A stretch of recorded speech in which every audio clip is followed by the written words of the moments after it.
Hello everyone, welcome back to our third episode. We are very happy to have two very wonderful young ladies who are initially, of course, they were employees, but now that they are their own bosses, all right? And they are in the marketing agency field, which I think is a very good exposure for us, because previously in the previous episode we had the same line of Joanna, who was in the same line, in the same field. So maybe we can have a different perspective from the professionals from the same field to share their opinions, their thoughts of running their own companies, their own businesses. And of course, without further ado, we'll pass over to the first person, who is Carmun. Thank you for having us. I guess I want to just clarify marketing. I think it's more on the creative side, so it's more like creative agency. And my name's Carmun. I am a commercial photographer. I have my own studio, so we do everything from e-commerce asset visuals to billboards to your in-store images that you need. Yeah. And this is Ella, who is the co-founder of Salon Studio that we're starting together. Yay! Hi guys, I'm Ella. I'm a founder of a creative marketing agency called Simora Studio. So we offer services ranging from account management, performance marketing, content production, and also creative consultancy. I'm also a co-founder together with Carmun, and we are opening a production rental studio called Salon Studio. Yeah. So now coming back to this, I think the first millionaire question, the $1 million question that we are going to ask is, what sparks your thought? Because I think all of us, we are here listening to this podcast, right? Some of you may be employees, some of you may be employers, some of you may just start up being your own boss, right? So we want to know a little bit about background about your company and how you even started it, right? So I think maybe we can start with Ella first. Maybe Ella, you can go with the introduction of how you kickstart your Simora Studio, right? Yeah, sure. Maybe before I started Simora Studio, I was previously working in an advertising agency, and for 2 years, and afterwards I was working in-house in a skincare company. And starting during then, my 9 to 5 is during a corporate job, but during my 5 to 9, I was working on freelance creative projects. One thing I would say is you get to use that as your creative outlet to work on projects that you cannot during your 9 to 5. And I think slowly across the past few years, I start to create my own clientele, my own portfolio, and it was ready to transition me from an employee to my own employer and creating my own marketing agency. So what else can I share from there? Now, so I think the question then is, since you have a 9 to 5 job, right? And then from there you never stop, right? You never you go back home and people just like tido and slack, the whole day, right? Until the whole night, But you continue to work from 5 to 9 after that.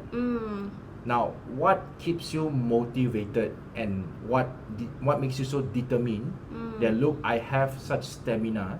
Like we were all in the corporate world, right? And I myself in the corporate world now, right? Yeah. So what makes you that motivation, that look, I am going to, I'm gonna still do it. I'm still gonna keep going it even after 9 to 5.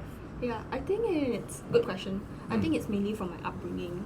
When I was younger, if I were to finish school, then I have another curriculum coming in. Like it's either piano classes or either it's dancing classes.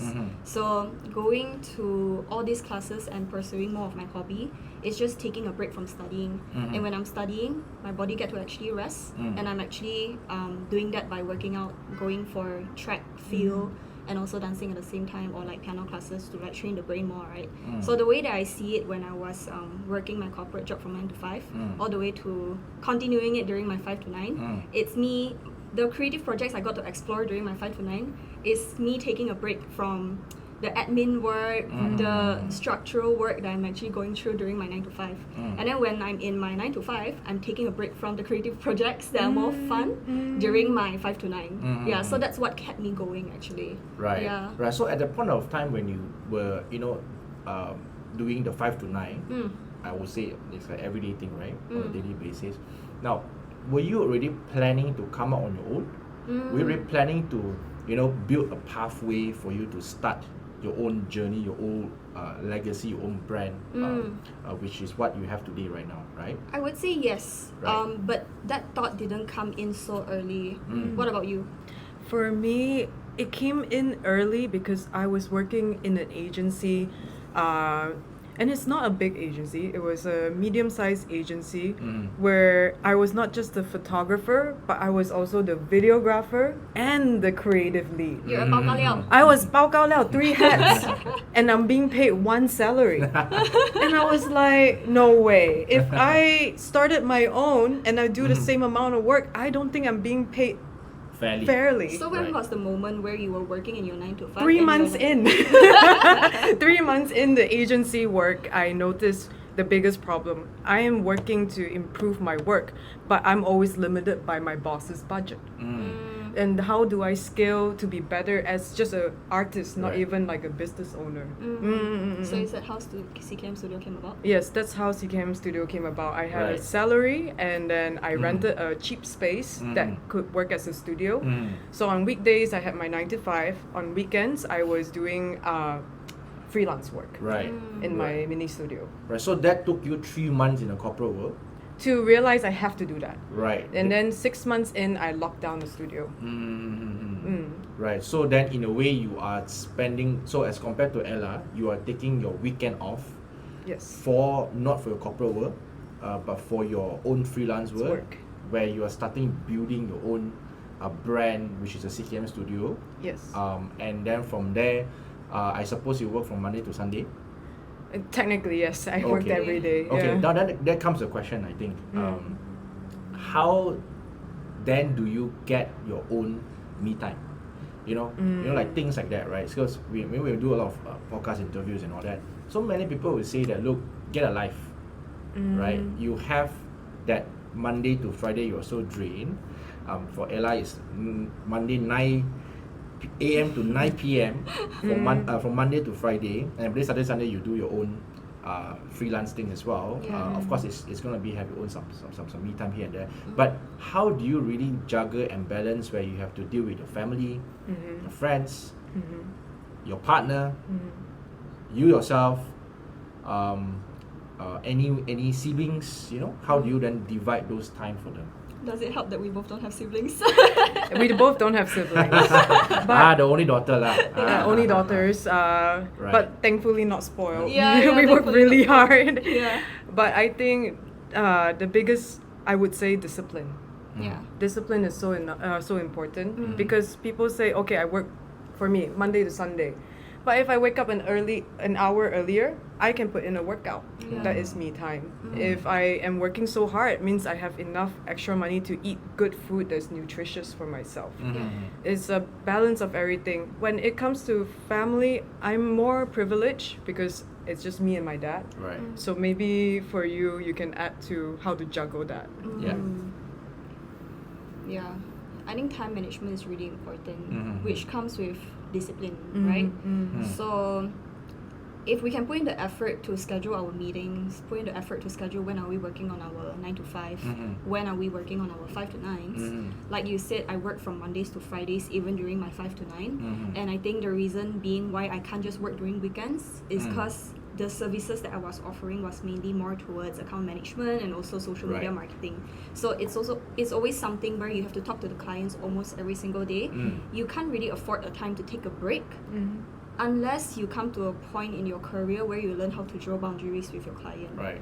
Yeah. So with that, you could clearly tell them you're working between 7 to 9. You can reach out to me during 7 to 9. I'll try to reply to you during daytime, like during your 9 to 5. But I'll just reply a little bit later. Right. Set Yeah, but during the expectations. weekends, we can jump on a meeting. Or if you want to meet up at your shop, because there's a lot of F&B clients that I was taking in during Right. then. I was working in a skincare company, so it's best to not have any conflict of interest with other like beauty category or like beauty brands that I'm working with during my freelance career. I was touching base on a lot of F&B clients, and it helps that their peak time is always between like 10 a.m. all the way until before dinner. So during that break, my clients would be like, hey, after work, come over to our shop. We want to have a meeting with you, we want to talk to you. Yeah. Let's just lay out what what we're doing for the next like 2-3 months coming. Mm. So discipline and time management is really, really important. I agree. Yeah. Because if you could do that for your job, then you should also be doing that to your family members, your Yourself. partner, even Right. yourself too, right? Mhm. Letting people know that, hey, I'll be out of the town, don't reach out to Mhm. me, this is my me time. Mhm. And thankfully enough, like I had the privilege to meet really, really nice clients. Yeah. So they do not text me during that period of time. Right. So I think, I mean, to add on, how I see it is that for you is time management, discipline, self-discipline, time management. Now for me, I think it's passion. I would say you have to integrate your passion. You have to have passion in the things that you're doing. Correct. Even with discipline, with no passion, I don't think anything will Correct. work. Because basically, for me, how I see it is that you can work from Monday to Sunday, 9 to 9. You can still get work-life balance, because you are not going to work 12 hours continuously that way, right? I mean, as business owners, as founders, right? As employees as well, right? We have that maximum amount of capacity that That we can do. focus that we can give, right? So the span of amount of time of 12 hours max per day. So in between we have breaks, right? We have breaks, we have lunches, we have dinners, we have our own time, like maybe take a nap or things like that. So obviously for us, when we start the company, we have to love what we're doing with a bit of time management and a very good discipline. And at the same time, and I think that instead of complaining, it's more towards executing, right? 100% agree. Yeah. I mean, complaining is pretty normal actually. Yeah. I mean, that's a difference, right, between employees and employees. Is how I see it. You know? Yeah. But most of employees, like, you know, those who are, I wouldn't say meant to be employees, but more like employees who just want to chill and want to be in their own zone, their Yeah. own world, then they are category of people who just tend to complain but not execute much. Yeah, I want to extend a little bit further from that too. When I was managing a team of 6 to 7 people, while working in the previous job, a lot of times I think no matter wherever you go, there's always going to be daily problems that you're gonna face. But if you rather spend like 30 minutes of your lunch break complaining, I think there's so much more things you can do within 30 minutes time. Correct. You could have solved the whole thing. Yeah, Correct. and as a person working, sometimes on certain days you're 9 to 5 until you're 5 to 9, you wish you had another 30 more minutes in your 24 hours Yeah. to work on more things or even time for yourself. Correct. Yeah, so 30 minutes is so valuable for me that Yeah. when I was working with, I was a manager in my team, a HOD in my team, I kept telling them that if complaining is going to make it productive, then please do so. But if complaining is not going to make any of your work productive, then let's just end it right here. Yeah. I mean, maybe it's just a part of ranting, right? Which is very normal. But if you rant but you don't do something, Yeah. you just keep gossiping or keep complaining, then that's not the right way of doing it. Yeah. I mean, what we are doing right now, or what we the trait that we need to have, is the ability to reset fast. Yeah. And the ability to bounce back fast, right? Because when we face problems, when we have issues, right, we can rant. I believe we rant to our partners, right? We rant to our other half, right? All the time. All the time. But look, life has to go on, right? Suck it up. Yeah. The next day, you have to execute and solve the problems. Run right? it for 10 minutes and let's just move on. Correct. So I think that's very important, because I see a lot of people when I was an employee back then, those categories that, you know, the ranting, the complaining part, right, and they can't, like, there's a reason why they are there, and they are stagnant there, and But I also wonder if it's also because they don't have bosses or leaders in the company to bring them out of that mindset. True. Someone, a mentor, A to manager, pull you out, to change the to mindset. change the mindset or Yeah. the culture of the work. Yeah. So touching base on this mindset. So before I tendered in my former firm, right, I was burnt out, right. So I had 2 weeks off for myself. Like, I literally pack whatever things in my office, even the monitor, and then bring back home, right? So just in case there's work, right? But I took 2 weeks off, not to say completely, but more like supervising the team, right? Remotely. And then I was stuck. So this was before I tendered. It was in my, I would say, my first year of practice as a lawyer. So then I was stuck. Then one day I went to my boss, which is during the period of burnout, right? I went to my boss and I asked him, how are you able to manage almost 40 to 50 staff, including lawyers and whoever staff, any support staff in the firm, for the past 10 years, 20 years, and you still come to office at 7 a.m. every day, right?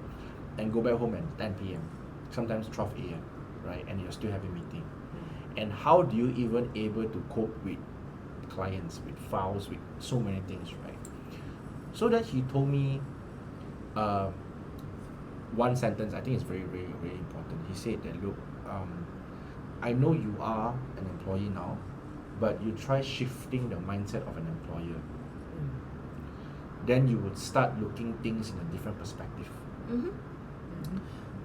Then I don't understand that. You know, I didn't understand. I was like, dude, I just joined your firm like less than a few months, you know, and then almost towards a year, because I tendered in my second year, so almost towards a year. Then I need something better, like, you know, a better advice, like, not just tell me like, you know, shift perspective. Like, how? I'm not an employer. I You wasn't need an something employer. more action oriented. Correct. Something like, okay, my problem, your wisdom, I need a gap, you know. You need a formula. Yeah, I need a formula. I need You need a something. strategy. Yeah, I need a bridge, you know. So then I asked, then I went back and think about it. What does he actually mean? Like, okay, you have things like employee mindset.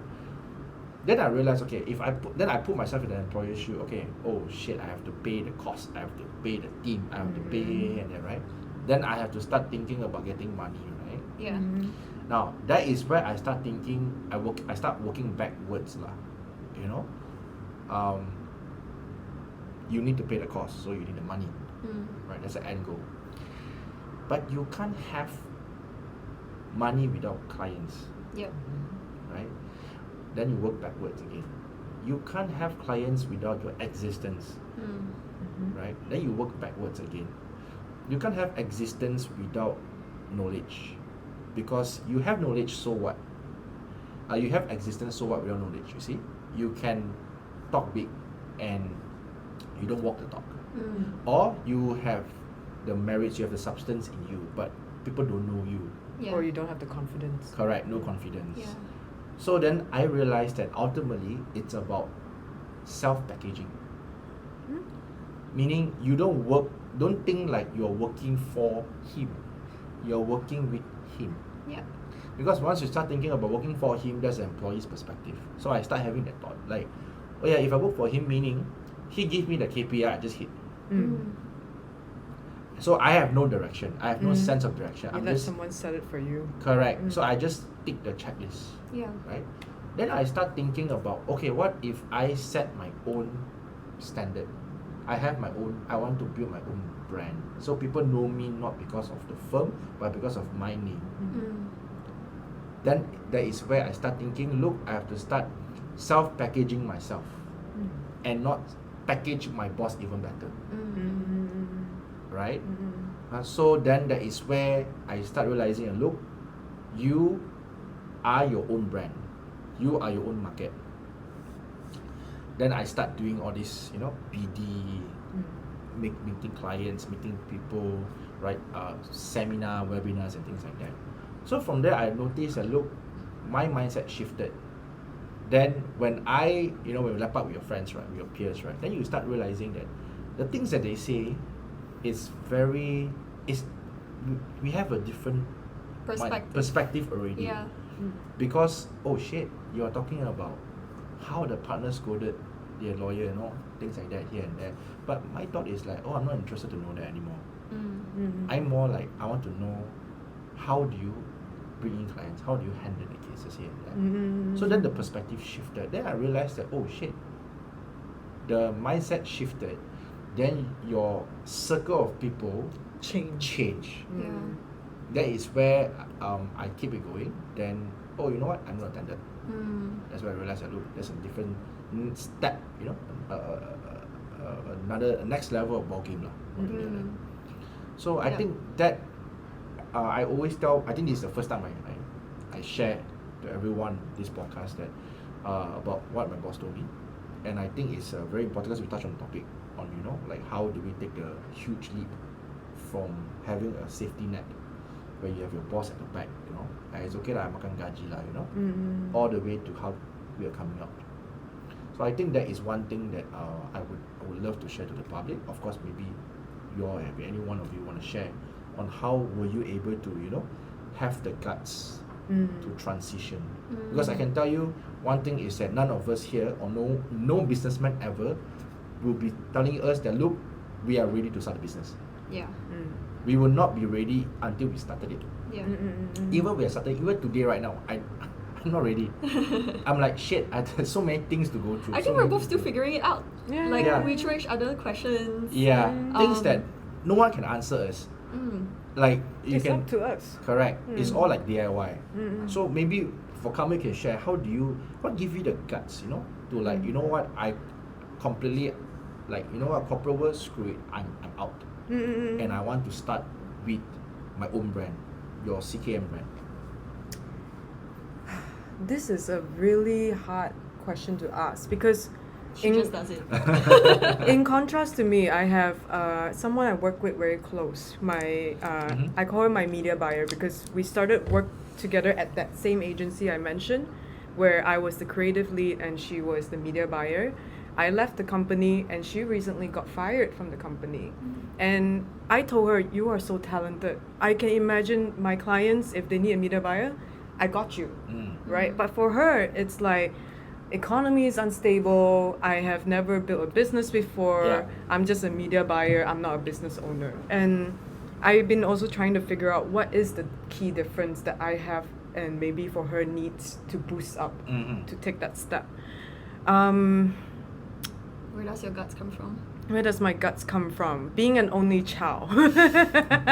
Having to A navigate. bit of privilege over there. Yeah, his title should be the benefits of being an only I child. mean, yeah, you're an only child and then you're a female. You gotta just navigate the world a little bit on Nobody's your gonna own. do it for you. You No gotta one's do it gonna for do it yourself. for. Yeah, I don't have a big brother. My dad literally just throw me on to the world, like figure it out. Yeah. So I gotta figure it out. What about you first? Maybe. I'm trying to think too, where did the guts come from? Yeah. And there must be something that triggers you. Ah. That Ah, look, okay. I'm gonna like Yeah, I quit do. this job and coming out. It all comes down to money. Yeah, when the accumulated salary from your creative projects are starting to compound more and more consistently as compared to your salary, You're 9 to 5. and you did bring it up to your previous employer, maybe that, hey, can I get a raise? But there's so much more steps and KPI to achieve to get a little bit closer to your freelance salary. KPIs, I definitely understand, like you have to achieve it, but now you see so much potential if you were to actually come out there, and where you gather the confidence to leave your corporate job doesn't just come from guts alone, but I think also from knowledge that you've built over the past few years, that you know that you can now support yourself, and also the confidence of knowing that, hey, I've led a team of a few people. It doesn't make it completely easy to like leave your old job and enter the new one, but it pushes you, and that's the only step that you need to get out. Yeah. Now I think about it, a little bit similar to you, though I didn't ask my boss. But I had to figure out, I'm holding 3 roles, being paid 1 salary. I'm catering to 8 clients, 8 brands. I was doing the math. Because working backwards, right? If this client is doing this services, I'm calculating, technically my salary should be this. Yeah. I'm not saying that to scare all bosses in the world. Oh no, now all my employees gonna calculate backwards. But don't burn out your employee, right? Because if you pay them for that, because they're not dumb. They can calculate to see where is the money actually going to. Yeah. And I also think working in a creative field, speaking of being an employer, creative employer, and also being a freelancer, right? It's totally okay if you want to work in an environment where you're comfortable receiving the same amount of salary, there is minimal ladder to climb.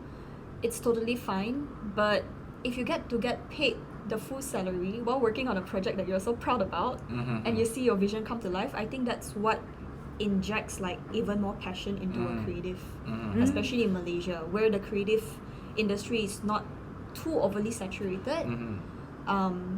And you can work with clients who wants a specific niche. Mm-hmm. Yeah, and back to you speaking about building your own brand, I think that's where it helps build my confidence even more, because when eventually you have more clients reaching out to you, seeing your portfolio, knowing that you're exactly the style that they want to tap into, they want to work with your creative agency because that's the brand world that they want you to help manifest and bring their vision to life. It's really inspiring. Yeah, and that keeps you going. The sense of satisfaction Yeah. that your sense of achievement from yourself, right? Yeah. That comes from your. I think that in a way, in my POV, in a way you are born for it, or you are in a way you are fated to do something like that. You know, some people they just don't have the spark.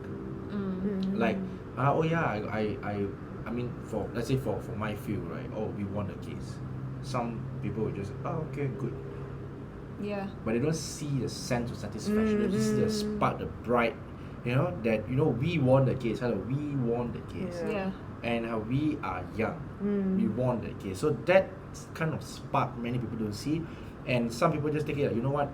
Just another case that we won. Okay, bye next. It doesn't sink in for them. Correct. Yeah. So then I think that differentiates between you, the way you portray, being someone that look, I want to build my own brand, versus just we won the case. No, actually it's not we. Actually it's my boss, because Yeah. he's a spotlight. So you know what? I don't want to take the spotlight. I just want to be like the office boy in the office and do the paperwork here and there. So that's how I see it.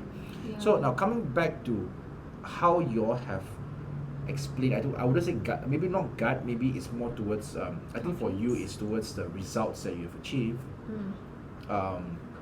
You see that, look, in the previous company that you have made so much money for the company, and of course that it doesn't really tally with what you would expect for the pay. Of course, it's very subjective, the amount of pay is very subjective in every industry or Definitely. that. But everyone has a choice.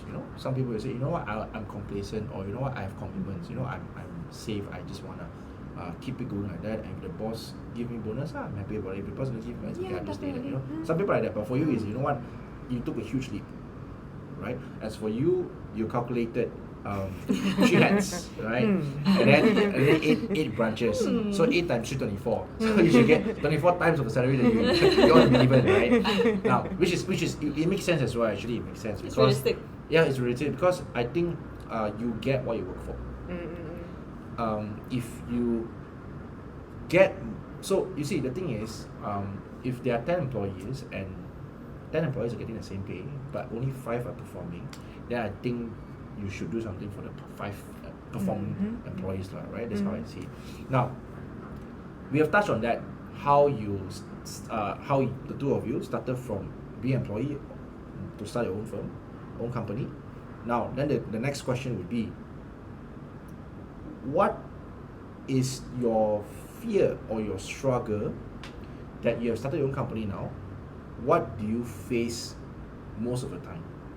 Cash flow. Cash flow Okay. and timeline management still. Yeah. Meaning in what sense? Timeline management. We have to balance between, because right now we're opening a production rental studio together, right? Not only do we have to separate a time to cater to the contractors, buying logistics, buying things that is needed for the renovation, even being in touch with the whole ID process of it, where we're also designing our own. With that, we also have to strike a balance with managing our own team on her production end, and also for my marketing services. So other than cash flow, I think timeline management is one management in that we are general. struggling right now, or trying to find a balance with. More like Yeah. balance of life, like you said. Yeah, and I think Yeah. it's something that you always face, like even when you're working solo as a freelancer, and even if you step up a level, or when you've climbed a ladder of like being a solo freelancer to working with other freelancers together as a group collectively, and then right now building your own team also. Yeah, it's just that you're definitely figuring out what to do along every single day, there's a new problem for you to face, whether it's about finances, late payments, a client coming in letting you know that, hey, can we AI this thing? Or even people chasing you over your timeline, because it's always about timelines every single day, right? And yeah, it's always a new problem every single day. So the main two ones is still cash flow and time. Cash flow, time, and then on top of that, training new people in the company. Yep. I feel like it's so much to balance. It's so Yeah. much to balance. Especially as a creative too. Like sometimes people say that being a creative, everything is really subjective, but I don't totally agree. There are still certain things that you have to know what to do in terms of your workflow, admin work, knowing to know what structure to build for your team, and then in that way, when your clients are working together with you, they don't see you as like some chin chai agency too, right? Especially when you're starting out and you're so young, you're not like 30 at all, and then you have a team of like 3 to 5 people. Then they need to know that you have proper structure internally to be able to carry their brand and carry their team. Yeah. And that's something that a lot of freelancers may not have a proper mentor before they turn full-time freelancers, and they struggle alone. They don't know which community to reach out to get that guidance from. Yeah. And that's why like a lot of freelancers in KL, I think we've garnered quite a good community where everyone is willing to help each other. And if you've heard of one person's name, you sort of already know another person's name also. Right, because it's a very small community. Yeah. Right? Technically, Yeah. So with your touch on the cash flow issue, which I think it applies to all businesses. Of course. Regardless of whether you are making billions or millions of dollars on an annual basis, right? With that amount of revenue, your cost and overhead should be high. Most of the time, the higher revenue that you're aiming for, your higher overhead, cost. correct, because you want to build something bigger, and you need to expand your team, Yeah. right? Because you can't do everything yourself. Exactly. So like what people always say that, look, you want to be successful, do it yourself, but you want to go long term, be with the team, grow with the team. So I think then you touch about cash flow, you touch about managing people, right? Training the young ones, the new ones that they have no experience in, and also with the thought of like, you know what, one day the person might leave also. That, and also I just want to quickly add how like in the creative industry to go freelance has changed so much because of AI. Yeah. It makes it very unstable. You don't know how long agencies can run for because of it. Are you at the forefront of AI, or are you still like anti-AI? That also affects. Yeah. Now coming to that, then how do you all overcome with the issue of AI? You know, like let's say I want to design something. Let's say photographer, right? And studio, right? I want to have a nice background, right? Then a lot of AI tools can do that. Now with such a tool, obviously I think potentially there may be clients that come to you and say, look, I can get AI to do it. Why should I engage you? That's the first question, right? The second question would be that, well, if you can convince me, then maybe you want to talk about your fees. You may want to lower down your fees, because then there are so many other competitors around, right? So normally, maybe you start with Carmun, how do you address this? How to put this nicely? We use AI. We use AI to enhance our There's work. nothing wrong using AI. It's how you use it and when you use it. Yes, a client can come up to me and say, AI can do this. Why should I pay you X amount for this? Yeah. And well, what is the idea? You say AI can do this, but who is actually orchestrating it? Who is actually typing in the exact prompt to get exactly what you want? That's one. But mainly, AI won't destroy creativity in a sense like the ideas you have, but more like the ethics of the outcome. For example, now I'm selling this bottle of water. I could AI this bottle of water, but would it actually be legally the same as what you're buying? Right? What are the laws on that? How do you make sure this photo is actually what you're getting? So there's a bunch of ways to talk about AI right now, and big companies will always only think about costs, Yeah. but they forget to think later down the road, while you're using this AI photo, you get thousands of complaints. Hey, this is not what I got. It doesn't reflect the image that I Yeah. bought.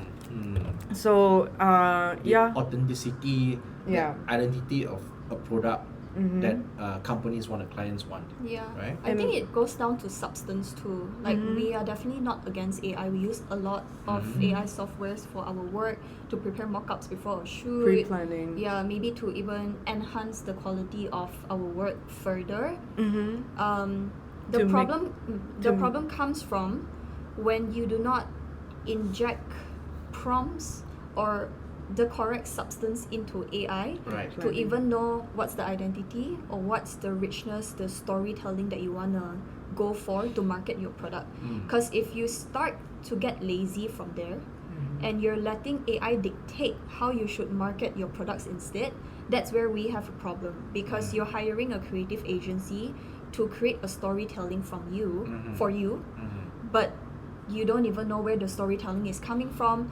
And when you're getting prompts from AI to tell you what to do, it can be prompt A during the beginning of your creative stage, and towards 3 weeks later, just because AI tell you something else, you're gonna change the whole entire creative development process, and we Just are the ones because of a suffering from the chatbot. consequences.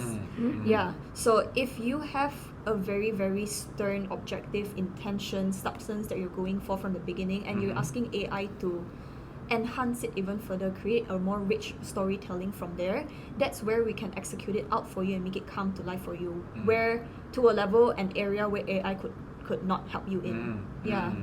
So there is, based on what you all say, there is a limitation on an AI, and like what Carmun said was, I think I agree with Carmun, that you need someone to supervise, someone to run the AI. You need a human being to, what's the word I use? Almost like authenticate Yeah. the content that you're watching, because Yeah. I foresee right now I'm on Facebook, everything is AI content, and it irks me. I just quit Facebook after 1 minute every time. And I will foresee a trend where in the future all this platform, they will filter out AI. If you notice Pinterest right now, there's an option to press less AI content. Yeah. What does that tell you, right? Yeah. So I think it will be fully monitored in not now, but in a few years time. Yeah, and I think that's something that even as a lawyer, maybe you can advise us.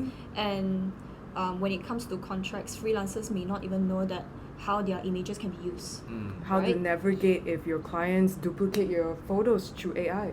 Yeah, and there could be a possibility where we're not just talking about duplicating your images with AI, but if your images actually has talent inside there.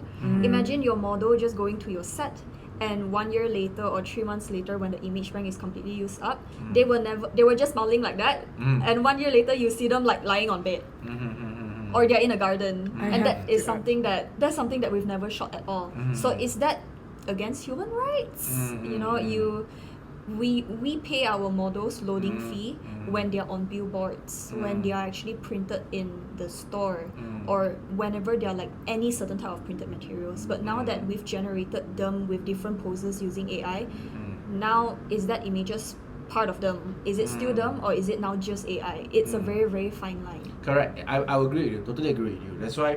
So that comes to the intellectual property area of law, right? So now my thought on that is that for any company, you know, any, whether you're a sole prop, whether you're an enterprise, whether you're a neighborhood, no matter how small, how big company is, if you want a signage, if you want a symbol, if you want your brand, please register. Register with trademark, right? Get it written.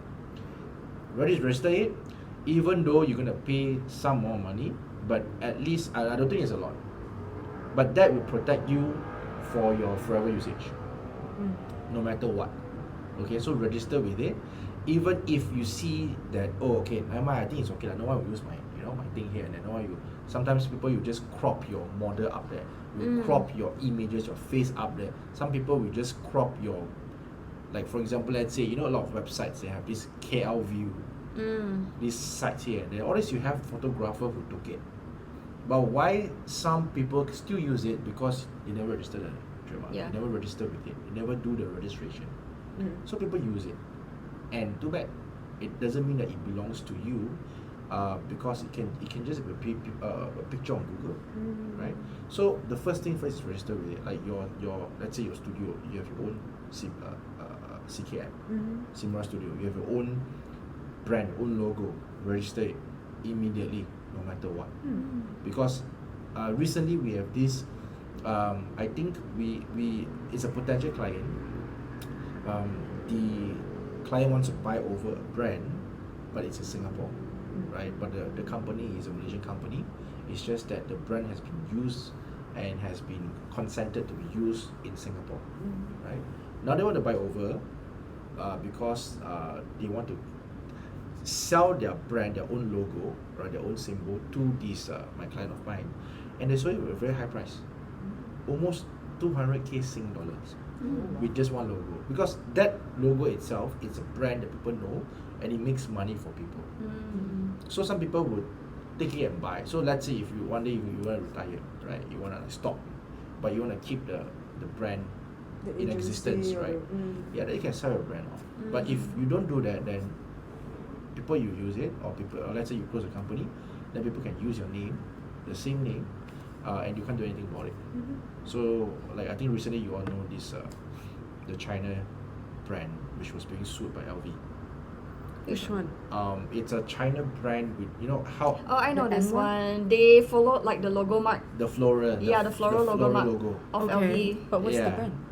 I have no It's idea. a, Drinks. I can't remember. It's a drinks or something. Is it like it's I a think- flower? I think it's a floral. Basically, you know LV, you have The flower pattern. Correct. Yeah. So they are very similar to that. Okay. So LV won the suitcase against them Oh wow. with that. So because you see, you need to register that trademark. Otherwise, bye bye. Yeah. So I think that is my first, I would say, my opinion on that.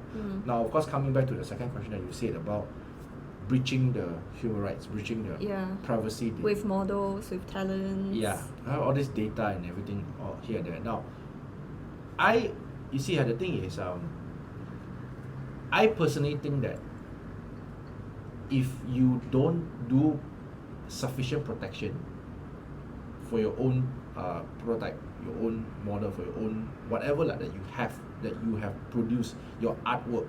Even my client of mine, this client, she's very nice, she's very funny. Her daughter got like a competition, right, and she won. She designed something and she won, like first prize. So then the client asked me, can I register for my daughter for that logo, you know, because Oh, wow. Wow. she won it. Yeah, it's a very lovely mother, right? Because she said, look, I want to preserve it forever and I don't want people to use it. Oh. Small little gestures, you know, so that is also a good thing, right? Because, you know, if you want a competition, people are eyeing on that thing, right? Now, if you have value in that thing, your artwork, right, then you can sell it for a high price. I'm really curious, what's the fee like? And is it like a fee that is accessible for everyone to trademark their logo? Yeah. So it is actually quite reasonable. It can range from a few hundreds to, of course, a few thousand, but it won't be more than 5 figure most of the time, right? Of course, it will be like, unless you are talking about something that is so like maybe some ancient unique drawings, you know, that you're talking about. But more or less, if it's your own brand, it's gonna be a few hundreds or whatever. So there is you can access Google. There's a portal for that. There's a website for that. I see. That you can look into it. If you don't mind, I Yeah. just want to share a quick story to see what you think. I have a friend who is a singer, and then she did a gig at a bar. They took her pictures, made posters. Then she's done with the gig, but the next week she goes in. They used her same image, her face, generated to something else for their bar to promote other marketing materials. What do you advise like this person in regards of her AI Right. uh, Her rights, version? you know? Yeah, her rights with some being generated but not consented to. Right. Yeah. So I think the first thing she should do is to inform the bar, the owner, to say, look, I never consented, and I think you should remove it. Right. Now, of course, if the owner refused to remove it, then what your friend could do is that, look, you can issue a letter to warn them. If not, we'll bring a legal suit against you. So for, you can sue someone. you can, correct, because that invades your personal rights. That invades your image. Because Good to know. yeah, because if let's say you are putting my face right in a very inappropriate way, or you're using my image, my body, to make money for your bar, For right? something that For we do something. not agree Agree on, not on. even the right Correct. campaign. Correct. You are using me to make money for you. You are benefiting from it. So of course, obviously, consent is required. Most of the time, it has to be that way, right? Of course, then there will be a few instances where people will say that, look, I don't need express consent. I can get implied consent. What does implied consent Meaning mean? by conduct that, look, maybe the first time I went and sing, you took a picture, then you AI the thing in the background here and there, then you put it, you publicize it in the bar, like a huge poster, right? And then the next day I come, I saw, but I didn't say anything about it. I keep it's singing, implied consent. right? Then I saw it, I didn't raise anything. Then later on, towards like for a few months or few days or few weeks or few years, then you look, shit, I think it's unfair. I want to start taking action. It's too late lah. Not to say too late, but more like They can fight back with implied correct. consent. They might say something like, look, you you saw the picture, you knew that you were there, and then you were, in a way, impliedly, it's arguable, that you are happy that you're being promoted also, right? Not just the bar, right? But you are also being promoted. People come to the bar and they know you. So in a way, you are happy that you yourself being promoted. Yeah. But now you are trying to reap the fruit from the other side where you yourself have been benefiting it. Yeah. So I always tell people that, look, do not keep quiet. Say something if you don't like it. If you feel like you're not comfortable about it. Yeah. If you feel like, well, let's say my face is there, I don't know how some men see it, or like how people treat the poster, or people just, or I don't know, there are a lot of ways that you feel like I'm being insulted, I'm being disrespected, being disrespectfully, being portrayed as such image, right, in a bar, right? So then, of course, you need to have consent most of the time. Yeah. You need to speak out. Don't drag. The longer you drag, then of course it raises certain doubt that says that, look, it benefits you as well. Yeah, I think that's a lot of issues with freelancers who are working solo, or they think that they're doing everything alone. They do not speak up for matters about finances or how to go Payment about on when it comes to time. AI, if they're not getting paid on time, or even down to, let's say you're a solo freelancer and you're looking into building a team. How do you scale up from there? How Correct. do you use the existing cash flow that you already have to double, triple, or making it tenfold from there? What's the right way to go? I don't think there's a playbook for you to know Correct. what's the right direction to climb up the ladder, but there's still the need to be able to speak up for things that you don't know about Yeah.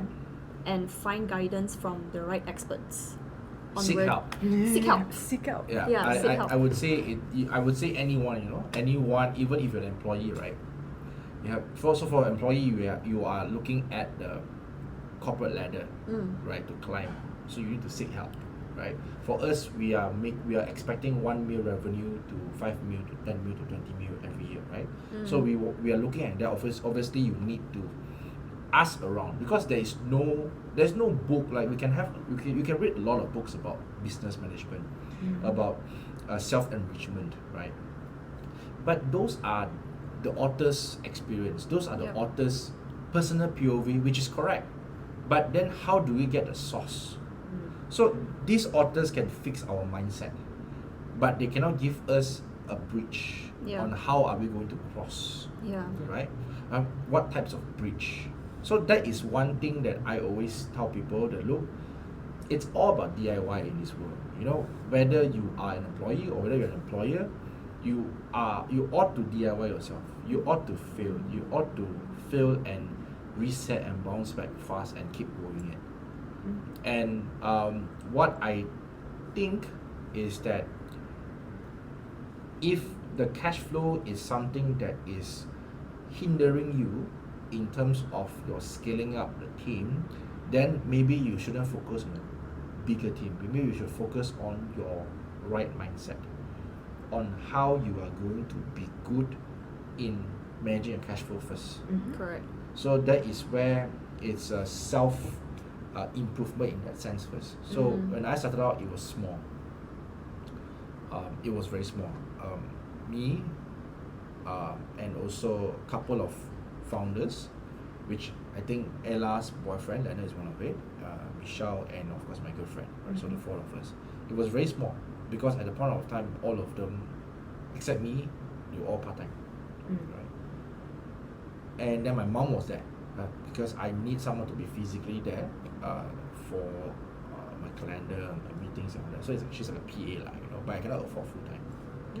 And then I had 2 interns to do the legal work. So at that point of time, I remember it was so tight in terms of cash flow. So I had fork out. So for me, it's a very simple startup, 5,000 to start up a law firm, right? Parents didn't fund with me anything, no one. So basically, it was just my savings. Have some for myself for a few months, but 5,000 is where you have your costs, right? Your subscriptions, your licensing, everything.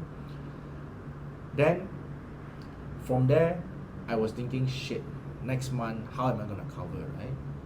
So then fortunately, I have clients that follow me from the previous firm, and in a way, they are like my investors. So then I realized that, why would they invest and follow a 27-year-old young boy where they could have stayed in my former firm with a 30 years experience, senior lawyer, right? So then I realized that, look, it's about servicing. It's about how well you service your clients, your people, right? And people will follow you, not the firm, because you have done, you may not win 100% the cases for us, right? But you have been there since day one for the client.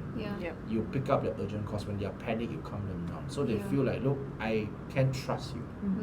And I think as a creative too, it's not just about creating 10 out of 10 of the projects to feed your own ego that satisfies what you really want it to be. But speaking of servicing, if you're able to actually achieve what your client is asking you to do creatively, and it may not be what you're imagining or 100% to the creative development that you've already pieced out the puzzle in front of them, that's totally okay, because the whole objective here is to make sure that we provide them the right guidance and we make their vision come to life. And it's not so much to feed your own ego.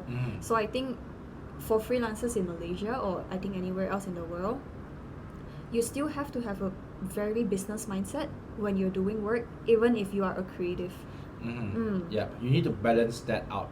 Correct. Because when we were employees, we tend to just be employees. Yes. When we started out, of course, of course, before when we were having a thought, or what the guts of coming out, your calculations, coming out. So before we had that, we were in the zone of, I'm here to learn, I'm here to climb, I'm here to, But that, in a way, I think what distinguish the employer's perspective and the employee's perspective is that that person wants to, how do I put it, wants to live to the fullest, like to the max. So for example, let's say you are an employee, we were an employee, right?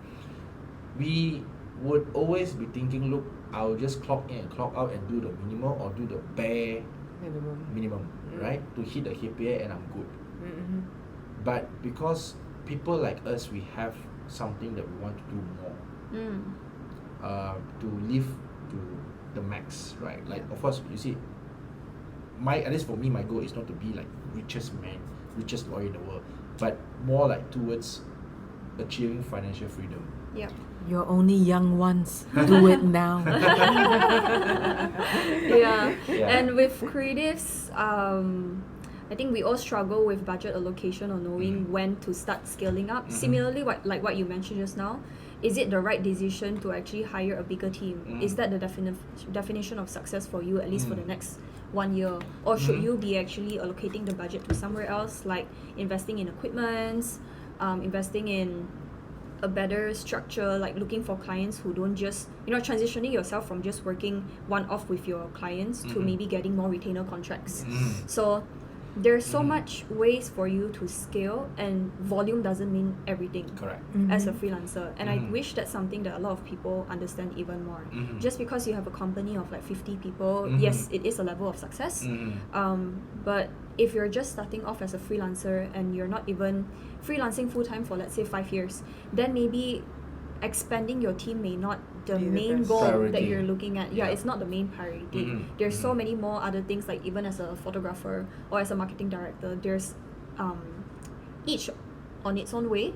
We have our own scale to head towards. Yeah. So instead of hiring people, more towards you are collaborating with other experts. Correct. So instead of having 4 employees in your team, might as well having to collab with 4 different professionals, 4 different Outsourcing. freelancers Yeah. outsourcing. I think that's the normal startup. Sometimes basis. you think hiring 4 people would solve your problem. Yeah. But when you don't actually know what problems are you Uh-huh. facing, and you're just hiring 4 people and you wish your problems would just disappear, that's when your problem starts. Correct. I Correct. outsourced my editing to my retoucher. Mm. I've worked with her for 3 years. I've only seen her physically twice in that 3 years. And sometimes outsourcing might just be the better way. Yeah. Yeah. Being able to share, Yes. I would say that's the biggest thing. you know, can't do sh- everything alone. Correct. You share the profit, you share the risk, you share the cost. Let go, don't hoard Mm. the whole profit to yourself. Mm. Understand that once you give out and outsource, more things you can do, more And projects you can and come. you pay people on time. Yes. That's Pay people on very time. important. Yeah. Okay, so I think we have touched on how we started, how you all started, how you all the problems that you all face, right? Now, then let's talk about something more positive, right? How do you feel right now after you have started for quite some time for you, Carmun, for Ella, of course, for almost a year, I would say, right? What is the good thing about you starting a business? Of course, I would me myself, I would answer, I wouldn't regret, starting your own business in that way. No, I suppose the same answer from the two of you, Yep. right? So now, then what makes you that look waking up every day, that screw the cash flow, like no, screw the managing, screw the late payment clients, not payment clients. But what is the thing that makes you want to keep going? That it's so enjoyable for you to keep moving on, even though you know that there are problems in the company, cash flow, but you still want to do it, and you're still so happy, so positive about it. Your source of motivation in a way. Well, you technically building the work culture. You get to set how are the employees gonna interact with each other, how are the workflows gonna be, and you're building your own manufacturing machine. That's so rewarding. Yeah, it's so rewarding. Building your own brand, Your Yes. own brand, Your your own own brand. system. right? Mm. That sense of achievement, right? And most of the time, from what we've experienced, the more you build your identity, the more clients come to you, which already fit into your portfolio. You It makes attract work them. easier Mm. over time also. You're not attracting clients that have a completely different direction or like visual identity away from you too. Mhm. Yeah, and sometimes you might surprise yourself because you have clients that have never explored your type of creative style or your type of commercial photography, and they're like, look, just because I was looking at your creative portfolio, I think it's about time that I change or pivot my brand to something similar to yours, and I think you're the right person to execute it for me. I think that's rewarding enough, or that's already enough of an inspiration to get us kickstart on the creative project already. Yeah. And I also think that, passion aside,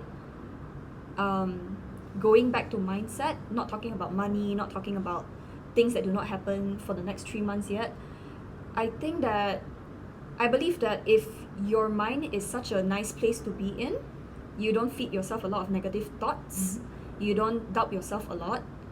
I love being in my head. Like, I don't tell myself bad things. So if that's the case, anything that I project out there, or like projects that have not even come yet, I know I'm able to do it.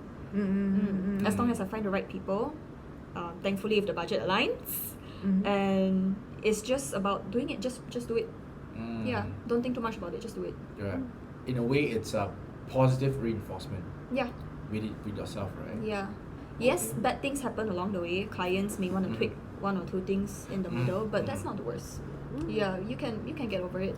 Every business, every agency will Yeah. Have the same experience the problems, same. right? Yeah. Yeah, and I think that's a comfort for us. Mm. Yeah, you're not the only one facing this issue. Correct, correct, Yeah. correct. Because I think if those SMEs they are watching this podcast right out there, they might have the fear of, am I alone? You know, am I in this together with the rest? Am I, Yeah. you know, do I feel like this is the reason why I'm doing this podcast, you know, to try to share some of the thoughts that we have to the SMEs out there Yeah. who may want to, you know, reach out to us, you know, any one of us here, or even you want to come on this platform to share your experiences, your thoughts, your, you know, whatever strategies you want to share here in terms of how you run the company. This is where the platform that we're building. Yeah. So it's a safe space for everyone, for all the SMEs, that we don't doubt ourselves. You know, Yeah. that oh yeah, we are having the same problems, right? Very typical of cash flow, Yeah. team management, scaling up the revenue. Of course, you have the clients' issues, right? You have the how you have your own personal matters, right? Your own time. How do you juggle things like that? So I think overall, we all have the same problems. It's just in different contexts, Yeah. Yeah. right? And we get to normalize mistakes too when we talk Mhm. about it openly.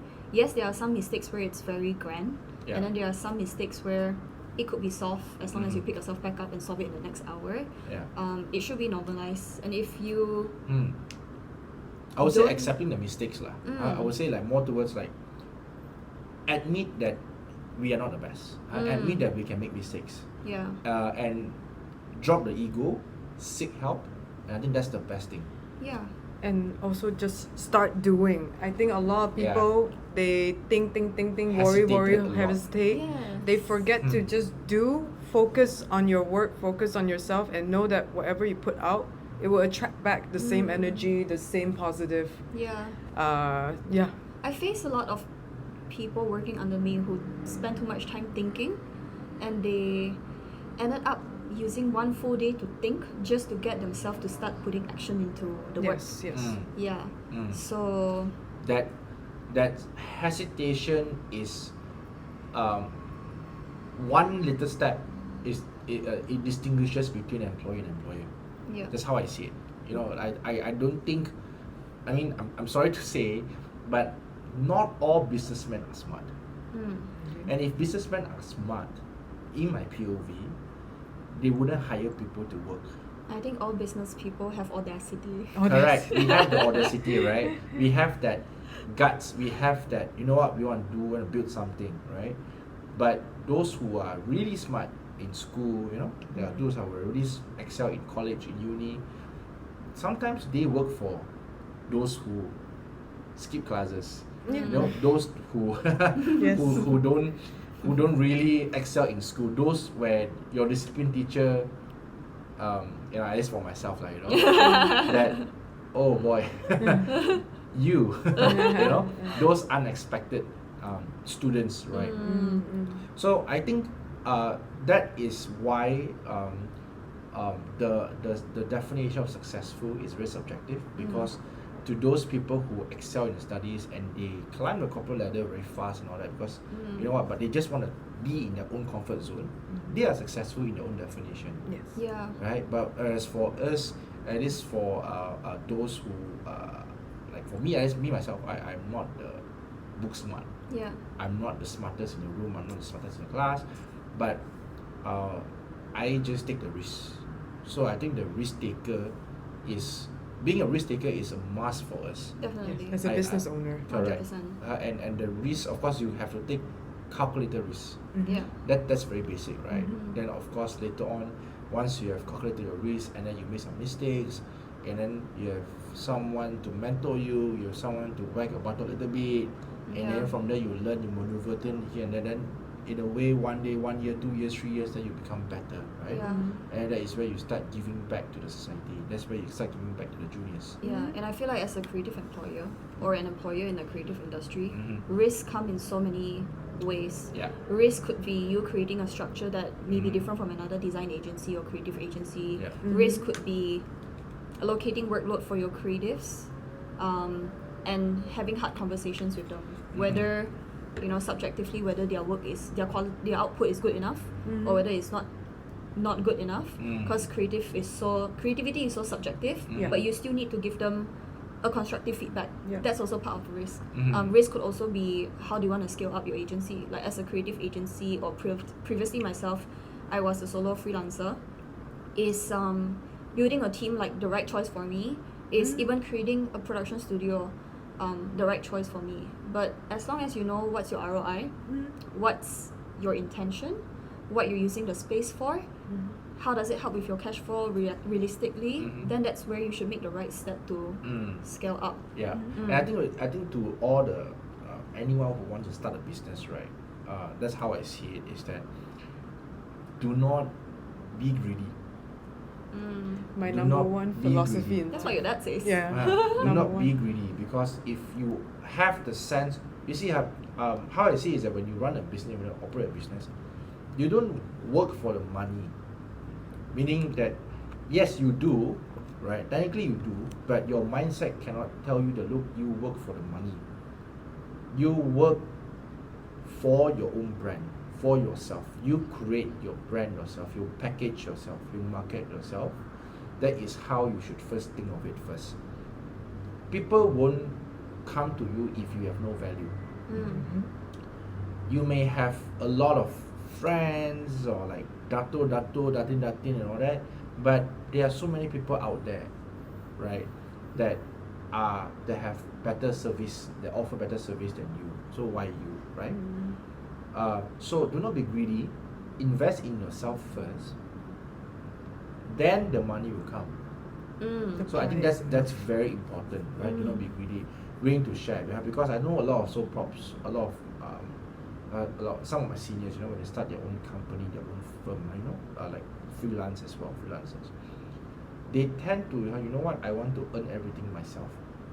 Then when they start taking in bulk of the clientele, then they screw up because they compromise the quality of work. They have no ability to do it. Correct. Yeah. So or in not this- enough knowledge to even build a Execute. team to yeah, execute it. yeah, because you have to walk the talk. Yeah. You can't just, like people will know as time goes, right? Yeah. As your work ethics and your performance, right? You can't. Yeah, you may be good in holding yourself out from the get go, but towards the end, it's a marathon, right? Yeah. Sustainability. It's not about your 100-meter sprint. Yeah.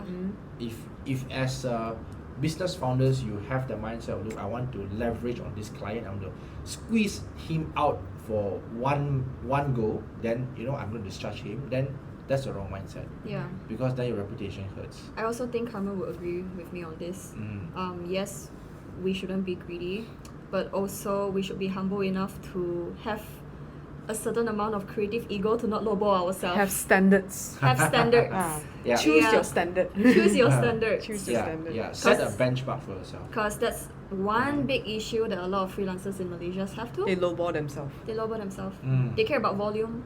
They lowball themselves. They Fear that they will lose opportunities. Yeah, I think that fear kicks in before they even throw out the number for the clients. Yes. So the Ah. clients may, let's say the clients actually would pay 10K for your services, but they get the fear gets to them first. Uh-huh. Yeah, and they end up charging only 5K. Yeah. So And spoil the market. yeah. So in a way, it makes them cheap. Mm. When they hold themselves out like that, when they're desperate. But of course, you see how if I were to put myself in their shoes, right, I understand where they're coming from. Definitely. Because desperate needs desperate means, but for me, still, to whoever listening to this podcast, right, if you are clients, right, do not compromise with the fees. Just because the fees are low doesn't mean it's good. Yep. Equally, just because the fees are expensive doesn't mean it's good as well. So it really depends on a lot of Other vibe factors. check. I would Yeah. say It's also based on trust over time. Yeah. yeah. But for let's say for a stranger to come to you, right? Obviously, it would be by way of marketing. It would be by way of social media. I like to always say to clients that want, Mm. oh, so expensive, cannot discount. I would say, how about you choose the cheaper package first? Mm. Don't take the whole asset bank. Yeah. Take a few pictures. Do you like the way we worked? How is the outcome? Good. We proceed to the bigger asset bank. Mm. Yeah. Your loss is less, my risk is low. Yeah. Mm. I also feel that a lot of freelancers don't know that could be an option. A tryout period. Correct. Mhm. They didn't know that they could give you a trial price, and then from there we can log in with a full shoot, and then from there we could build into a retainer contract. They didn't know that this is the right step to go, and that's the right step to actually grow. But that's Yeah. that's something that I think your field can do it, but my field cannot do it. Yeah. Because if I were to try out, We draft first, then you sign, only you pay the extra. yeah. Imagine. If you try out your case, you lost the case. Then, Yeah. You know, there's some that I mean for us we have to be very meticulous in everything that we are doing it. I mean even advising it. Yeah. Like providing opinions, right? Because Yeah. you are relying on opinions, right? Yeah. And so It's but really black and white with your industry. With Correct. us, yes, there's a certain level of some black gray and white, areas lah. but you might surprise yourself because creativity is also subjective. So after the trial period, you're like, hey, actually this is really suiting to my brand or like my identity. Client is happy to continue with the package. But some freelancers, they think that, okay, client don't want to go with 5K, let me just burn the 5K total. Or like client don't thinks that 20K shoot for a whole 2-day shoot is too much. Let's just burn the whole thing. So it's just about having a little bit of business mindset to know how to fit within the client's budget and then proposing a strategy. So that strategy part is something that is still lacking, but I'm pretty sure it comes with knowledge, it comes with wisdom, it comes with working with a whole team, creative team also. Oh, then okay, I think we have touched on quite a couple of things. Yeah. And I think we all have our down moment. Meaning we have a moment where we are, in a way, yeah. I mean, if you ask me right now, or any one of us, we would say, you know what, we won't regret. We will keep it going, right? This is the best decision we have made. But surely there's a time where you're so down, you're like shit. You're like, you know what, like, let me just stay at home. I don't want to go out, and I don't want to meet people anymore, right? I'm just so drained, and I'm just like, actually getting a fixed full-time job is better sometimes, because you feel like, you know what, I don't have to keep my brain going, I don't have to keep entertaining, socializing with people. I don't have to, why do I have to do this myself? Why am I torturing myself? Sometimes you have that moment. So maybe we have some with Carmun, maybe you can share if there is one time and what makes you to have such a down, like really down moment that you just want to quit. I know it's a lot. I but know. just- The moment that I can remember was, I think, 4 years ago when I just started CKM Studio. And I managed to get a lot of clients, but like all freelancers, when you start, you do everything, right? Yeah. And I remember I was working at 2 a.m. I was painting the props, painting it to a different color for the setup, and I was crying while painting. I was like, why is my life so 可怜? I have to paint at 2 a.m. alone in this studio that's so scary. Yeah. And then I think it's a practice of gratitude. Because yes, that moment made me feel like, I don't want to do that. Am I doing this my whole life? Yeah. But everything is temporary. It's how you Agree. fix your mindset to be grateful for all the things you have done, not just that few 2 weeks that was havoc and made you feel like giving up. Yeah. Because once you go through that 2 weeks and you actually get it done, the havoc, you're like, oh my gosh, I survived that. I can survive anything already. Yeah. All the time. Yeah, All the time. Yeah. Yeah. So that meanings for yours is the overwhelm of work, of a lot of, which is in a way, if we flip it, I'll say it's a good thing. Yeah. It's a good busy. It's good to Yeah. be busy, as Yeah. all the older generations say. Yeah, it's just that you cannot control your tears, like you just like keep I want to coming down. sleep. Yeah. If the teardrop dripping onto the Oh paint. no! Yeah. I mean, on the flip side, it would be better to have more work as compared to nothing to do. Yeah. That That's I what think, all employers think, I feel. Yeah, Yeah. I feel that way. I feel like if I have nothing much to do, I feel like shit. I need to do something. I need to find things to do. Like how those retired old men, right? They're like, you know what? Shit, I must go back to work. Even in the 60s, 70s, right? Because their brain is always working. Yeah, yeah. So I think that we have a flip mindset as an employer per se. Now, what about you, Ella? What about you in terms of the down moment, that one incident or maybe an event that triggers you that oh shit, why am I doing this to myself? I think almost similar to you. When I was working, and it just comes into my brain, right? I was like, do I want to do this forever in my life? Like, this is so tiring. It's 2:30 a.m. It's almost 3 and the deck is not done yet. There's like 10 more slides to go. But when I'm going through that, the only thing that I could think of is, okay lah, maybe I'm feeling this way because I'm too overwhelmed with too much work in my life. And if I were to balance out my schedule enough, meaning I remember to work out twice a week so that I can actually get to release all the stress during that 2 times, I realized that a lot of the times when I start to think that way or I feel overwhelmed from work is because I do not strike a balance with other things in my life. So I start to compensate, like me working out, I start to compensate me hanging out with my friends. Distractions. Yeah. Distractions, but also I think they are necessary for us. Like you need to go out there and talk to your friends. You have or to nourish your soul a little bit. nourish your soul, touch grass, and also work out and sweat. Touch Yeah, grass. but when you realize you got too busy, your whole entire 100% of your schedule is just about work. That's when you realize that shit, this is just my body signaling and telling me that it's time for you to pick back those good habits once again. Reset. Yeah, and that also comes with me realizing that okay, I'm pretty bad at my timeline management for this week. I need to find a solution to solve that. So I recondition my brain once again. Yeah, so that's the way I would. I mean, you face reset the, lah. Yeah, face the downtime, grieve in it for like 1 minute, and then okay, let's just move on and find a solution for this. Yeah. Understand? I agree with you. So I think my down moment would be that I would actually a few moments, like a few times, a few occasions. I can't just say one, but if you ask me, like really the one that I was really like, you know what, alone, like you know, you start having the palpitation, right? Your heart beats fast, Anxiety. You can't sleep. anxiety. You can't not even sleep. You can't even work. You are just like your engine stops.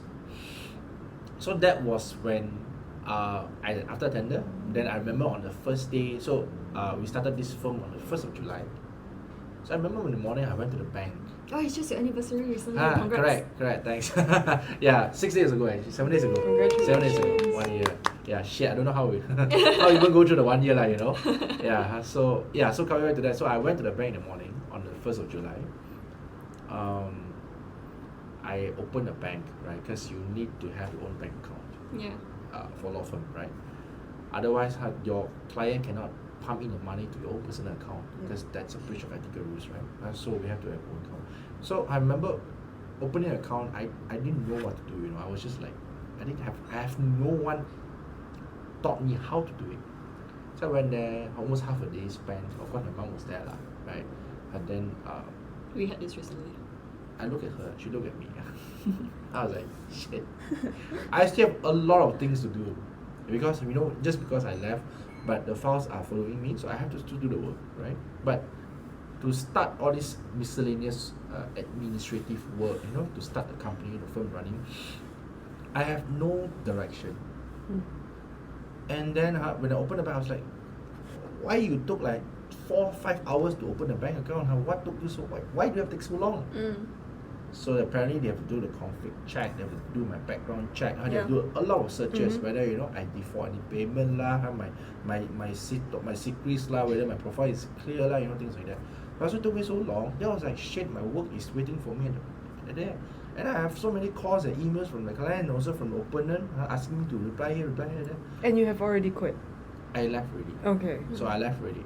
But these are the opponents and clients are the files that following me. Okay. So I had to inform them, look, I left the firm, I'm opening my own firm, so they're following me. So any future correspondence you have to address to me. That's why I was like, shit. Like, you felt so, like, tight here, you know, like, can't you just open the account faster? Why can't you just have to, you know? So I have that restless moment. And then thinking about, shit, I opened the account, it's zero inside. No, you got 1,000. You have to put in first. Correct, I put in the money, the upfront capital, right? Yeah. Like, shit, 1,000. So 0 then 1,000 means my personal account is like minus 1,000, right? You buy kitchen pantry, then gone already the 1,000. Yeah. So I was like, shit, okay, now that I, like, okay, it's happening. Huh? You felt so surreal, like, you know, but at the same time, you feel like, shit, am I even ready? Yeah. And then when I walked back to the office, so it's very near, the bank is very near to the old office, right? In Hatamas back then. I walked back to the office, and then after that, I went to my room and I looked, one table, and my mom was like everywhere, so she just walked around here and there, chilling, while me try to organize things, right? Then I have two interns in front of me. So I sit in front of them, look at them, and I look at myself. And all my files are stacking up here and there. I was like, where do I start? Because one, you literally felt that I felt at the point of time I lost the safety net. I had no one to pay me to back me up. You know, because law firm is dangerous. You know, you have a lot of risks and liabilities. You are not just like, you know, how to run a business like that. You know, it's like you are on your own now. Yeah. The worst thing that we want it to happen is a client sue you for negligence. Yeah. That's the last thing you want to have it. So at the point of time, I was like, shit. Where do I start? And then we have court of appeal hearing in next month, right? So we have a lot of appeals. I was like, shit, where do I start? So then I felt like, at the point of time, I really cannot move. I was just stunned. Because I don't know if you have that feeling ever, you know, that where do I start? How do I start?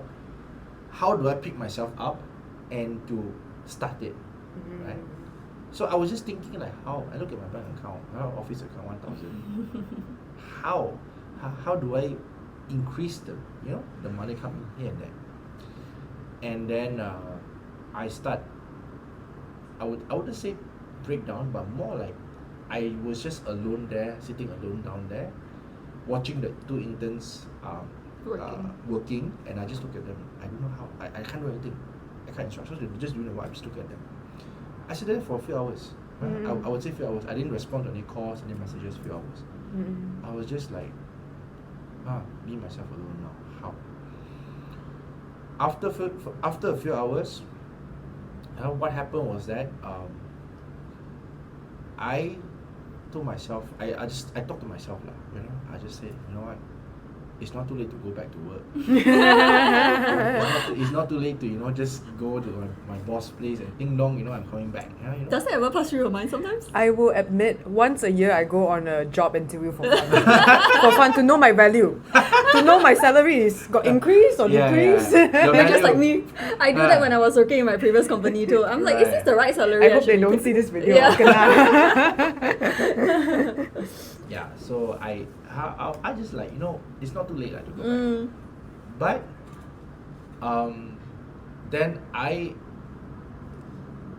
of course, one more thing also, because for us we pay staff on a weekly basis, and then shade 1,000 that week, right? How do I? Of course, interns and my mom's allowance I will pay that way. It's like, oh yeah, I can sustain me for the first week. Probably the second week over here and there. So every week I had a problem, right? But at the point of time, after a few hours of sitting down and looking at the interns doing the work, then I had the same thought, when I just go back to my former place and work. Then I look back at why I started it. I think the reason why I started it was because the dream of opening your own firm. So that was already it holds me back. So I don't know how, I don't know why it's so weird that something just sparks like, look, actually I wanted to start this firm, and I knew that this kind of consequences might happen. Yeah. Of course I didn't experience it, right? But now I experience, I feel like, you know what? Maybe I should remember what my boss said, shift your employer's mindset, then that's where the stop complaining much and start executing. Yeah. So from there, I started to pick up the files and started replying emails and other messages here and there, and I was still shaking actually. I was really shaking her because right now is you as a lawyer versus all the opponents that you have. Yeah. And they are not small firms, they're all big firms, most of them. Mm-hmm. And then you felt that pressure. So, but as I go along, next week and 2 weeks and 3 weeks later on, I realized that I can't sleep properly. Honestly, I think the anxiety kicks in because like, oh look, I have to break even not on a monthly basis, on a weekly basis, right? Cash flow and here and there, I have to plan properly, right? And then fortunately, in the second month we won a case. So when we won a case, it's not a big case, it's a small case. We won a small case, and then we managed to recover money for the client. I think it's around 2 million plus. Alright, so we were quite happy about it, and I was quite happy about it because I was like, oh shit, I didn't know a second 1-year-old law firm could win a case like that. And I was like, actually, shit, actually it's just me. I mean, I've been doing the work, the file on my own, even in my previous firm, of course with the team, you see, the former team. But when we come out and then we work on our own with the 2 interns, back then my girlfriend haven't joined me yet, right? So it was just 2 interns. We still won a small case, right? And that, in a way, tells me that look, it's your own fear, anxiety, and your mindset that blocks you. Yeah. And for me, I feel like if you want to get to the stage where you help your clients to win 2 million, you have to go through that phase anyhow. Like you in another universe or you in a third universe or something, we will face more of these in the future to a bigger reward. Yeah. It's not avoidable. Correct. But you know, just sometimes you're so overwhelmed, right? Your mind, then you just like stunned, you know. I literally like just like I can't do, you know, your hands and your legs are just soft. Like numb, like, you know, like like you can't grip, you know, you can't have any energy. You gotta force yourself to move. Yeah. So this thing, it's really powerful. It controls everything. It numbs you. Right? It numbs you. So that was like proper breakdown, but I did not to say tear or cry, but more like rethinking about life, rethinking about my decision of starting it. So that is the main triggering event. And after that I realized that actually not too bad, right? Once you won the case already, then people start coming to you, then actually so it's okay, it's doable. Of course you have anxiety here and there, on and off there. Then the second incident is that cash flow lah. You know, for example, like, oh shit, client said they'll pay, like projection, right? You projected, you know, this month, blah blah.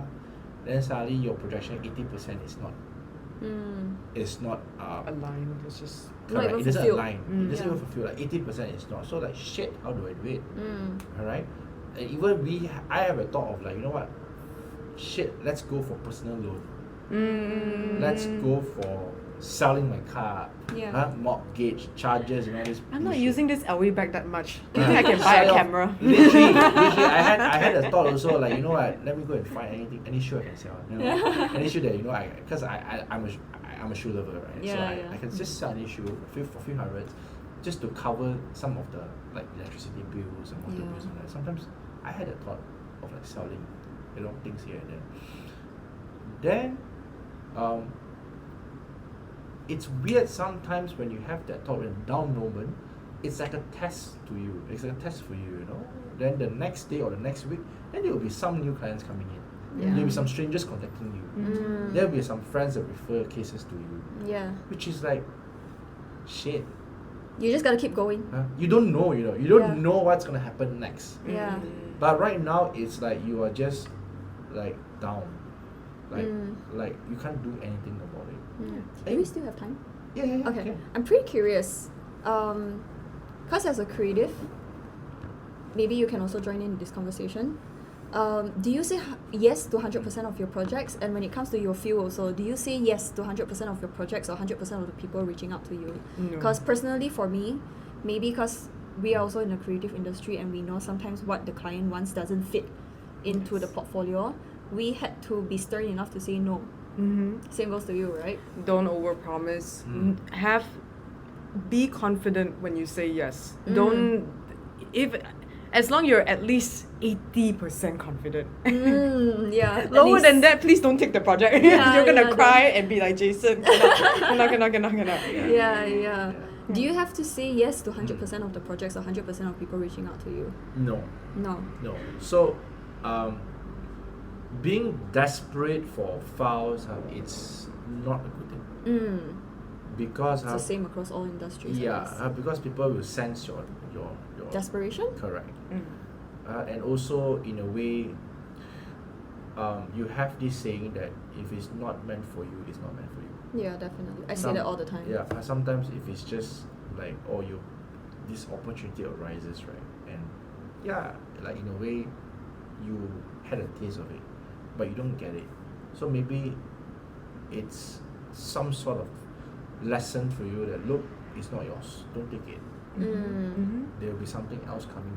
There's something better or something that's meant for you. Mm-hmm. So I always have that mindset. Of course, people will say, you just want to flatter yourself, right? Yeah. But you can't do anything about it. I also think it's really important to have enough analytical skills to know that there's a certain list of like green flags, a checklist as to whether you are suitable to take up this creative project. Because sometimes even as a creative, when you are so desperate and you just say yes to whatever money that's been thrown to your face and you're not even capable of taking it up, then you have to go back to the question of why are you starting this. Correct. I just want to share something that's slightly different but in the same topic, Mm. where I personally have taken up a client not because of money but because of the brand and lowballed myself. Okay. Yeah, that is also a different scenario. People who say yes fully to a big budget but have no experience is a problem. But saying yes fully just because it's a big brand and you want a portfolio and then they pay you like pennies, that's also no. Yeah. So what happened was I got a job to retouch the bag.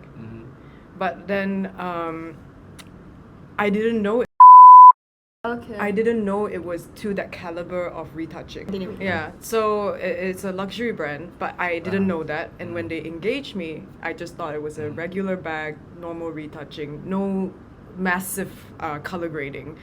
So I gave them, let's say, a typical price of, let's say, like 50 ringgit, right? But in reality, the work would cost maybe 200 ringgit.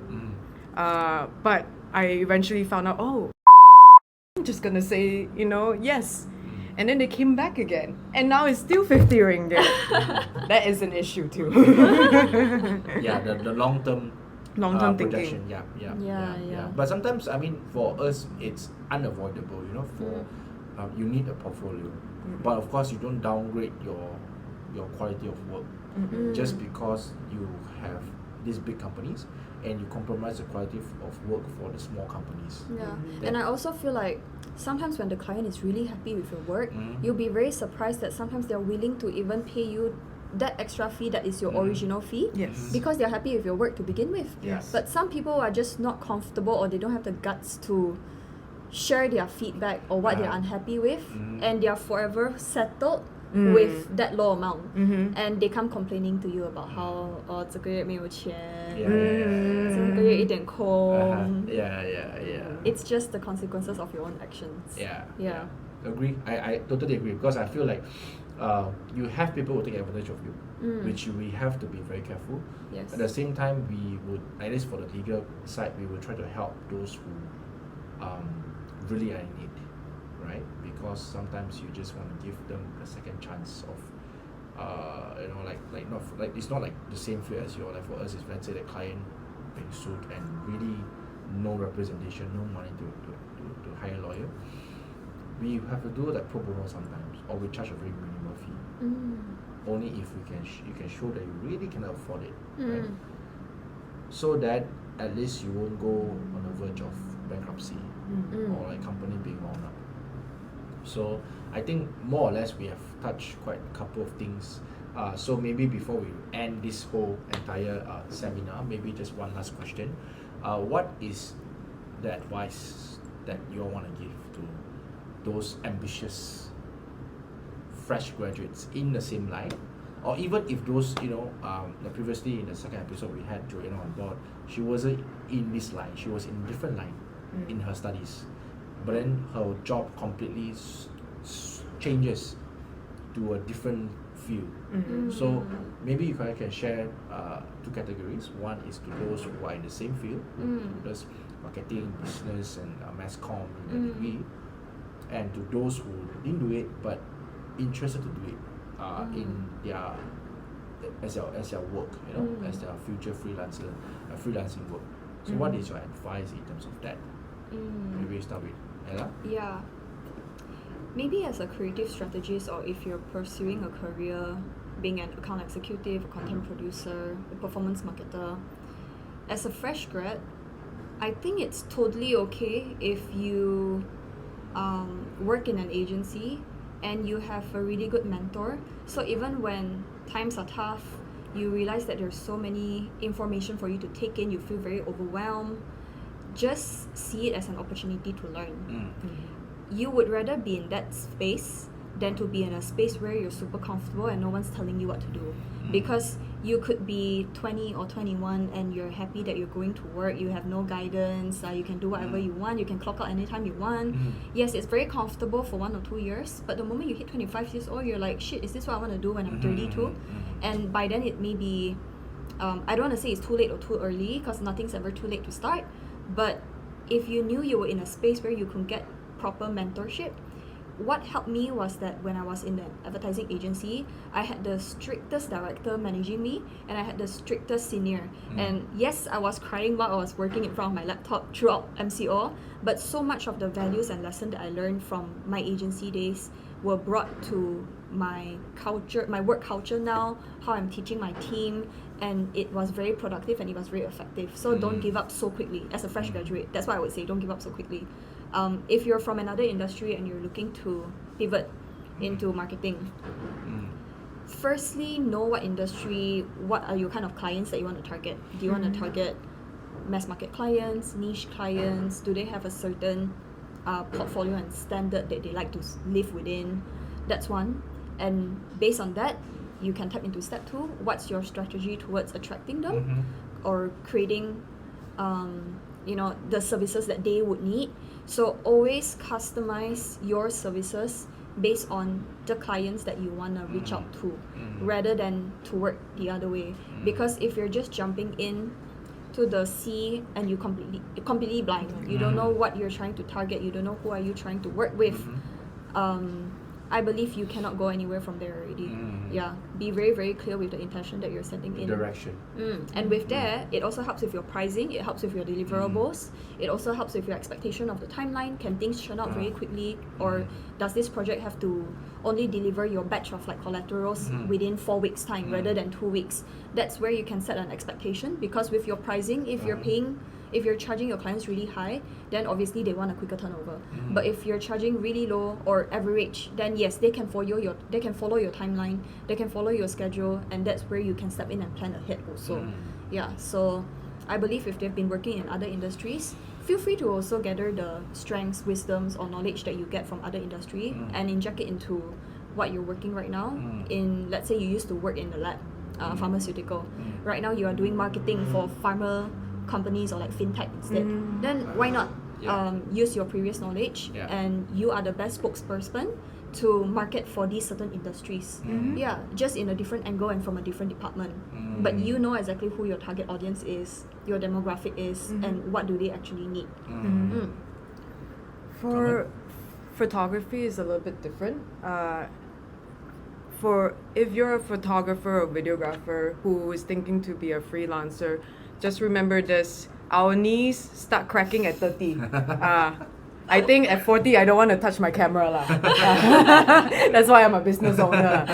So if you think long term and realize the rigs are getting very heavy on your body, then maybe plan a system, a way to transition from a photographer to a consultant, a photographer to maybe a producer. That's one way to think long term. And if you're afraid of those that want to pivot their careers into photography or videography, stay updated with the trends. Know what is your passion, because a lot of us are driven by passion, as you mentioned just now. And man, don't be afraid, man. Just do. If you know you're good, do it. People Yeah. will see it and people will come to you. Yeah. Yeah. And I also think because the two of us, we play a separate role in the team. Me being a creative director and also Carmen being a producer and also a photographer at the same time. Learn to communicate. Yeah, don't assume that she can read your mind or I can read her mind. If there's anything that we're unhappy about or something that we need clarity from, just say it out. So whether you're, again, a fresh grad, you have a lot of questions, just be brave enough to ask your manager or to ask your senior. And if you're a person who is uncertain because you came from another industry and now you're suddenly tapping into being a photographer or maybe being a strategist, a creative strategist, anything that you need clarity from the clients, just ask from them. Yeah, be Straight brave up. enough to ask. Yeah, communicate. So I think to recap whatever we've discussed, ultimately it's all about the first thing we touched about, which is time management, right? The time management, the self-discipline. Then you must have to be a risk taker, right? And then towards the end, we touch a little bit about the passion, right? The passion that keeps you moving, right? And like what Carmen always said, that do it, just do it, just do it. Don't think so much, don't hesitate so much, just execute it. Just don't be greedy. As you Yeah, said just now. don't be Just don't be greedy. Yeah. Don't be greedy also. I think that sums up the whole thing, right? Know your worth. Know where you are heading to. Like what you say, the last thing is the right direction, and ultimately just have faith, lah. I think have faith in yourself and have faith in your team. Have faith in the things that you want to do, you want to build, and even if touch wood, that things don't work out, right? Drop the ego. The corporate world is still out there, so Drop I your think ego. that's very important. I Yeah. think that's how I see it, right? Drop the ego and just go back and be an employee, and because Go back to the drawing room too. correct, Figure out the next step. correct, and for you to plan, like I failed my first business. And then maybe I want to go back to be an employee, how to feed my commitment every month, and while planning how to resume my second business or resume my first business or restart or maybe start a second new business per se. So I think starting a business can be an age. It doesn't matter whether you're 20 or 40 or 60 or 80. So that as you have the determination, you have the guts, you have the plan, you have the direction, you still take the risks, then I think it's good to go. Right. Okay, so I think we want to, because we have been dragging for almost like 2 hours, 1.5 hours. Is it 2 hours? Yeah. Wow. We have Yeah, took quite first. quite some time lah. Okay. It was a good chat. Yeah. Okay, so once again, to those who are watching this podcast, okay, you all can search up Carmen for her own studio, CKM studio. You can search up for Lela, her own cinema studio, and of course the both of them have I think recently opened up a new company. It's called. It's not out yet, but it's gonna be called Salon Studio. It's opening during August. Yes, hopefully. Optimistically. Yeah. Okay. So So any one of you watching this, have any questions, have any issues, all right, you all can just of course contact any one of us here. Of course, I think you all know where to contact, where to find a contact, and for you all to want to have a platform to share, like what all the guest speakers that be sharing all this while, feel free to let me know. All right, and then we will give you that platform, give you the safe space, the time for you to share. And hopefully what we are doing now is to build a small community to help out all the SMEs, the young founders, or even though you're not young anymore, it's fine, any founders of the company, for us to progress in the long run, building a community, a collaboration with everyone, and I think then we are trying to build a small SME world per se. Okay, now once again, thank you everyone. If you're watching here from I would say like from 1 hour plus ago, from until now, really appreciate it. And of course, I'm grateful for Carmen and also Ella to be on Thanks, board with us. Jason. And we'll see you in the next episode. Thank you. Thank you.